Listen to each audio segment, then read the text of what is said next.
Hey, welcome back. Hope everyone's had a great holiday.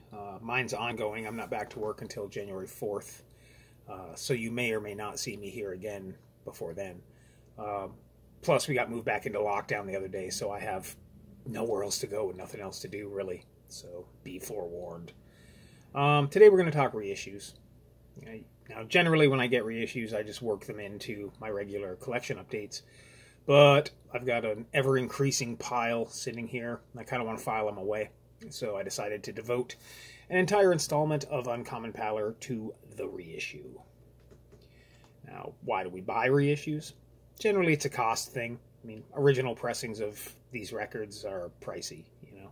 Availability also factors into it. Like, a lot of what I buy as reissues are, like, old punk obscurities. They almost never turn up for sale. I mean, if they do, and you want to buy it, you better haul your ass down to the bank and get a fucking loan, because you won't be able to afford it otherwise. But by and large, they don't show up often. You know, like, they get criticized, like, reissues get criticized sometimes, because people are like, you know, they have the mindset where you're not cool unless you own the original, you know. But I guess I'm not fucking cool, because I'm not spending $2,000 on a fucking single. That's just the way it is. But, I mean, a lot of these records, you know, I wasn't old enough to even conceptualize, you know, having an awesome punk record collection as I got older. Like, I was like, you know, 8 years old playing with fucking G.I. Joes and stuff. Some did come out when I was already into punk and stuff. But back then I wanted to hear, you know, I wanted Minor Threat and, you know, Discharge and 7 Seconds and shit like that.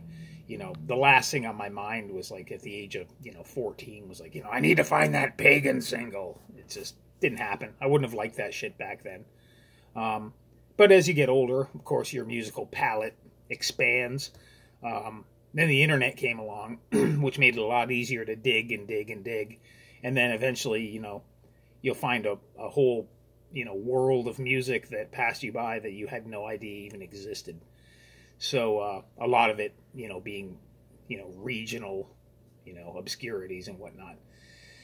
So having said that, I got a stack of, you know, reissues of old punk singles here. I may do one down the road with old hardcore, you know, reissues as well, but we'll stick with the punk this time around. First off, it's a reissue on Hozak Records, who generally do a bang-up job on whatever they release. This was originally released in 1977 on Malicious Productions. It's a band from San Francisco, California.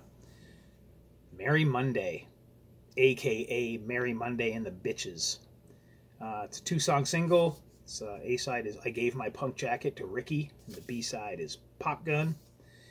Very rock and roll based, influenced punk. I Gave My Punk Jacket to Rickie is the slower of the 2 songs. It kind of plods along. What makes it great is the vocals. Her delivery is so... it's sarcastic and patronizing, but it's also dripping with a kind of a sleaze, I guess. It has... the record has the feel of, you know, like 1970s movies where there's that kind of gritty, kind of dirty kind of feel to it. This record has that.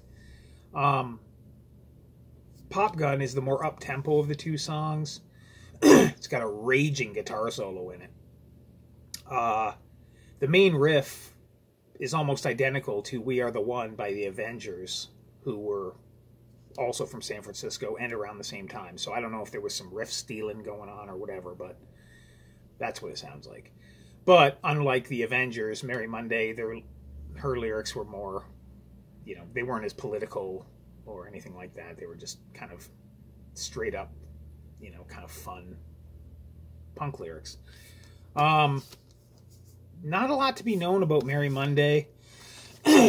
Apparently, she was a former exotic dancer. I mean, who wasn't? But she left Vancouver in 1976. Now, I'm not sure if it's Vancouver, British Columbia, or Vancouver, Washington. I mean, she could be one of ours. But she left Vancouver in 1976 and found herself in San Francisco hanging out in the punk scene. So she started the band that was Merry Monday and the Bitches. Actually, the first time the Ramones played in San Francisco, Merry Monday was the opening band. That's, you know, kind of a cool thing to tell the kids if any of the band members survived long enough. While she was in San Francisco, she started hanging out with members of another band called Street Punks, and then they started writing with her and performing with her. I'm not sure if they're the backing band on this single, but they might be. Yeah, and then like 3 years after the single came out, she died. There's no cause of death mentioned that I could see or anything. It's just she died. So, yeah, her legacy left is 2 songs that goes for a fairly hefty sum of money if you find an original. I also have a 12-inch that's got Merry Monday, Street Punks, and then some other band that I want to say had members that went on to be in Y&T, but I could be wrong about that. But I think it's like demo tracks and shit like that. But yeah. Next up, the next few were on Last Laugh Records, the reissues. Last Laugh, if you're into early punk reissues, you kind of can't avoid Last Laugh. They do, you know, good solid reissues. They're based out of Brooklyn, New York. But this is one of theirs. It was originally released in 1978 on Detroit Records. It's a band called The Dogs. Record's called Slash Your Face. Band was from Michigan. Kind of nomadic. They started out in Lansing, Michigan in 72. And then they moved to Detroit. And then they moved to New York City. And then they moved to Los Angeles. And then they moved to London, England. While they were in England, this record got released. So they toured on it. They toured England and Ireland on the strength of this record. When they were done all that, they moved back to Los Angeles. And then apparently the next bunch of years was just them trying to get a drummer that would stay. It was like a revolving door of drummers, apparently. And then you get up to like 1989, so they're pretty long-lived at this point.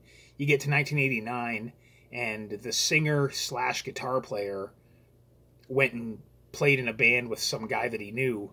And the band actually turned out to be one I was familiar with because I used to show their video on Much Music when I was a kid. But it's a band called Little Caesar, and they were kind of one of those like hair metal, sleaze, glam type bands. They weren't very good as far as I can recall, but I just thought it was funny that he was in Little Caesar of all bands. And then when his time in that band was up, he reformed the Dogs, and they were still going up until before COVID hit. Like, I don't know if that's impacted them to just finally call it a day or not, but that's a long-lived band. Musically, Slash Your Face is fucking fantastic. It's basically a metal song. Like, it could be considered like a proto-metal song. There's a heavy Stooges and MC5 influence, which, I mean, it's to be expected. They're from Michigan, right? And a lot of those early Michigan bands had a Stooges and MC5 influence. The second track on here, Fed Up, more of a slow burn, still heavily Stooges influence, but a little more, yeah, it's definitely not as exciting as Slash Your Face. And then the third song is a cover of Are You a Boy or Are You a Girl, which was originally done in 1965 by a band from Boston called the Barbarians, who, if I recall correctly, had a one-armed drummer, so they were fucking killing it before Def Leppard. Yeah, and I mean, the Barbarian song, it's well known within the garage rock circles. Like, it was on, like, the Nuggets comps and shit, so people that know those are familiar with it. I've actually found 2 copies of that single at thrift stores in the last 5 years. So, yeah, this Dogs record, it's a fucking winner. Just pick it up, if not just for the song Slash Your Face. It's fucking great. Next up, another one on Last Laugh, although it was originally on Six Sounds, from 1979. It's a band from Northern California, a town called Delray Oaks, to be specific, one that I am not familiar with. It's The Insults, Stiff Love. This is pretty good. I mean, Stiff Love, as you can imagine, the lyrics are super fucking juvenile. Musically, it kind of sounds like one of those, like, media-invented punk bands, like one of those, like, punk bands you'd see on, like, an 80s sitcom or something. Or maybe something like the Queen Haters on SCTV. Like, it's just got that kind of feel to it where it's almost like a novelty because the media just didn't understand like what real punk was. The guitar player kind of breaks off. It almost sounds like he's learning how to play guitar as he's recording the song, but it still works. It's a great song. Tax War kind of reminds me of another California band from the same time called The Shock. It just reminds me of something The Shock would write, but it's not quite as like musically competent as The Shock were. And then I'm Just a Doper, the third song, is kind of more of a dirgy, slow song. Still pretty catchy. Good record overall. Guitar player and the singer both went on to play in a band called Plain Jane and the Jokes, who were also, you know, fairly well regarded in, like, you know, the Killed by Death pantheon, you know. So named because of the series of compilation LPs that have come out over the years that feature bands like this. Next up, from 1979 as well, also on Last Laugh Records, but originally on Paradox Records. It's a band from Pittsburgh called The Features. Now, they started out in 1977 in Pittsburgh under the name The Fingers. Then they moved to New York City and they recorded a single called Isolation, which is pretty well regarded, also in the Killed by Death, you know, under the Killed by Death umbrella. And then for whatever reason, they changed their name to The Features while they were in New York City, and they put out this two-song 45. A-side, Floozie of the Neighborhood. B-side, I Want to Be Your Man. Floozie of the Neighborhood, it sounds a lot like, and reminds me a lot of, the Jim Carroll song, People Who Died, which is a pretty well-known song, even, you know, from a mainstream perspective. I mean, it was in the Basketball Diaries, if you've ever seen that movie, but it's a fairly well-known song. But the thing with People Who Died and with this song, like, a lot of songs have to, like, they build up to their plateau, and then they just ride it, and then it drops off, and the song's over. These guys and the Jim Carroll song both start out at the plateau. Like, they start out as fast as they're going to play, and then they just go through the whole fucking song that way. And, yeah. And oddly enough, I love both songs. Both of those songs. So, yeah, definitely good. I Want to Be Your Man. A little more power poppy. And it's kind of a piss take on I Want to Hold Your Hand by the Beatles. It's okay, but it's nothing compared to Floozie in the Neighborhood, which is the definite winner on this one. And look at those fucking guys. Heartbreakers. Next up, also from 79, also on Last Laugh, originally released on NCS Records. It's a band from Manchester, New Hampshire, called the Nubs. Two-song single, I Don't Need You 'Cause I Got Me, and the B-side is a track called Dogs. I Don't Need You 'Cause I Got Me, slow, plodding, the production and just the slight echo on the whole overall, it kind of gives this weird kind of a desolate, lonely kind of feeling to it. There's some crazy fucking fuzzed out guitar in this that's kind of reminiscent of maybe Gacy's Place by the Mentally Ill. It's pretty nuts. And the singer, like, the singer's delivery, he just sounds so goddamn indifferent to everything, just as the song title would imply. Like, he definitely doesn't need you because he has him, you know. It's a good song. Dogs is completely different. It's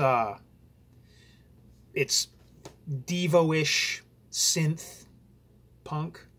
And the lyrics are written from the point of view of a dog that's being really critical of humans, while at the same time believing that he himself is a human. So it's kind of like a dog having an existential crisis within the confines of the lyrics. I don't know. It's weird. It's both songs totally different. Both songs are really cool in their own way. This is actually the second pressing of this reissue. I have the first one as well, but it just came in a stamped generic white sleeve.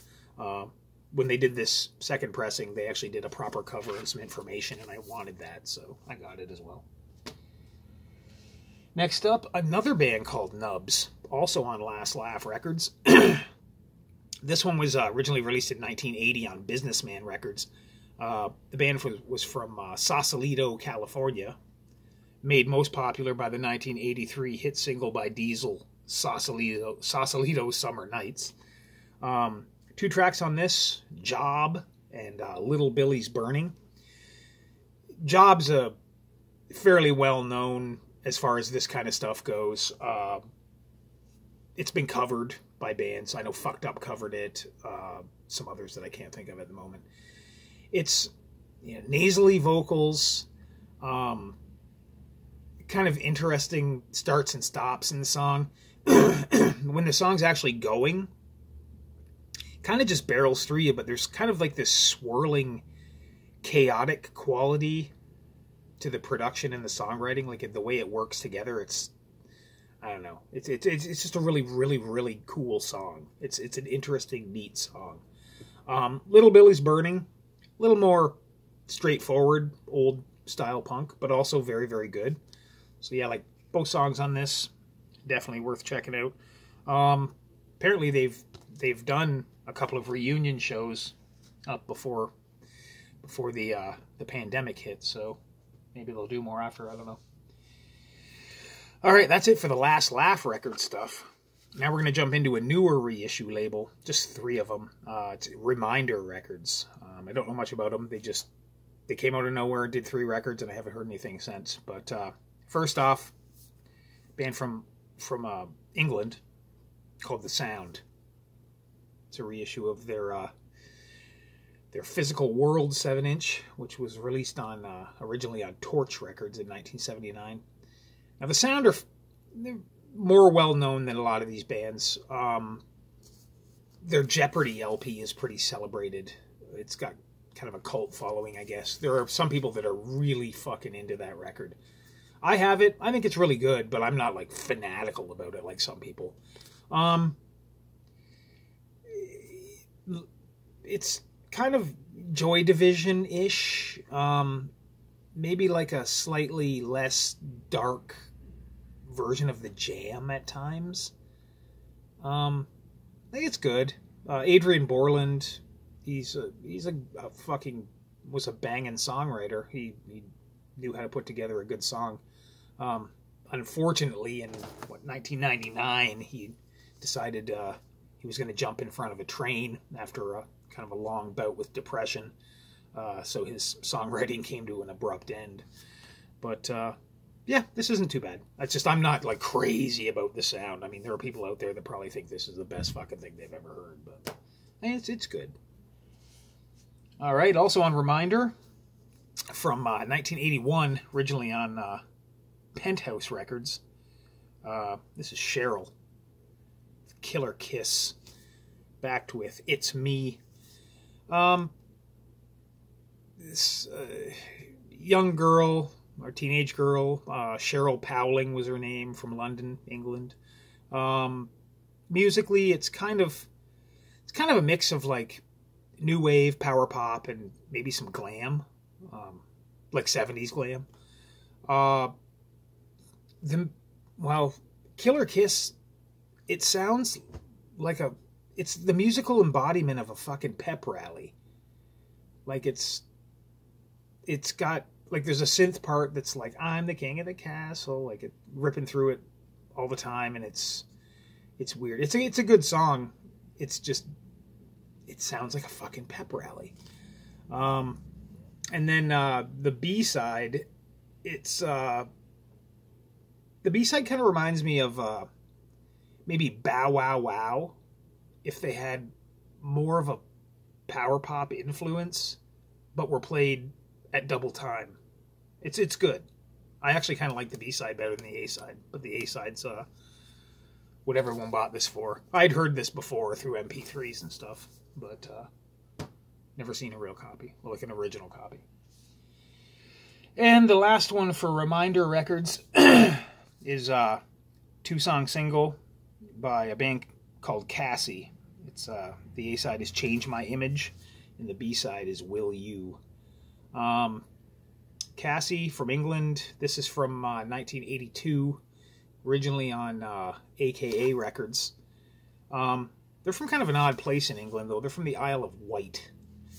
They started out under the name of Flirt before changing it to Cassie. This is it's also kind of a new wave power pop thing, I guess, to really generalize it. There's saxophone ripping through it, at least on Change My Image. There's some saxophone ripping through it once in a while. And there's what sounds like a xylophone. It could be a synth with a xylophone type sound to it, but I actually kind of hope it's a legit xylophone. That would be cool. And then Will You on the B-side. It's kind of a dub song, which I do not care for, but there's little sections of the song that have this like heavy kind of a bridge part to it, which I do like. I just wish the rest of the song was like that. I could do without the dub stuff. I fucking hate reggae too, so sorry. Okay, next up on Mississippi Records, the reissue is, it was originally done on Cool Records in 1979. It's Count Vertigo, X-Patriots, backed with I'm a Mutant. Band was from Portland, Oregon. Kind of a side project of a band called Ice Nine, who are super well regarded in this genre's collectors. This, I love it, but X-Patriots, it kind of sounds like Bodies by the Sex Pistols if the vocalist was like talking political kind of conspiracy shit while standing on a soapbox. It's like a really good song. But I'm a Mutant is more of a new wave, with a heavy emphasis on synth. But it's one of those songs that it evokes feeling in the listener. Like when I listen to that song, it legit pierces my brain and gives me fucking anxiety and makes me slightly angry. Like it's just, and I'm sure that was their intention. And if it wasn't, I think they would still be just tickled fucking pink to know that it does that. But yeah, the song gives me fucking anxiety. The singer of this band was the drummer for Ice Nine. Apparently he overdosed and died. The bass player apparently got in a car wreck and died. The guitar player went on to be in a somewhat popular, kind of a cult popular band called the Miracle Workers, who I haven't really checked out. Like I'm aware of them. It's just I've never delved into their music, but I know they're fairly well known. Next up from Vancouver, British Columbia, Canada, on Mean Bean Records. This was originally released on Novelty Records in 1980. It's a West Coast Canadian band I had never heard of before this. The Novels. At least I don't think I've heard of them before this. 2 tracks on this. I'm Being Followed and Son of Sam.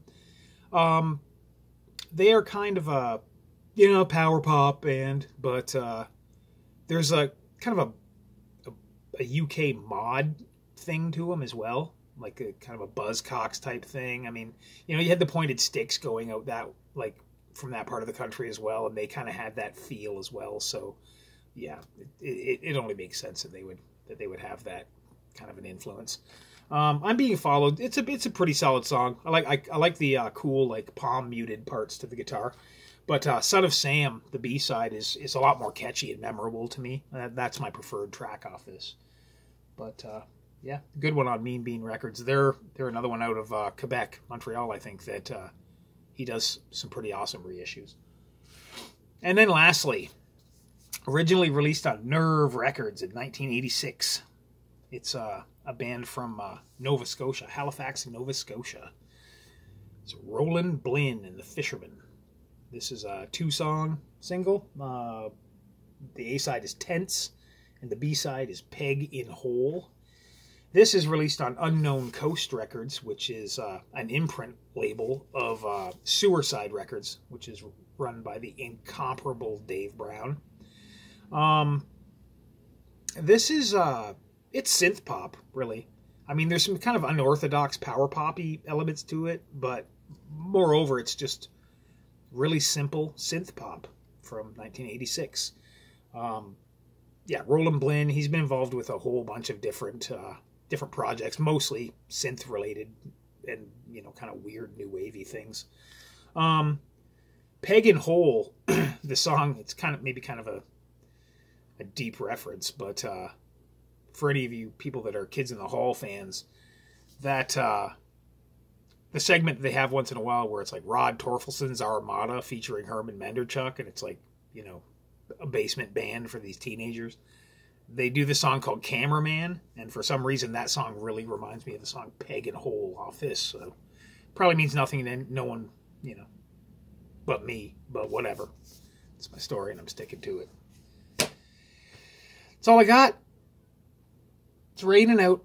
I don't know what I'm going to do, but I'm not going to be on here any longer. See ya.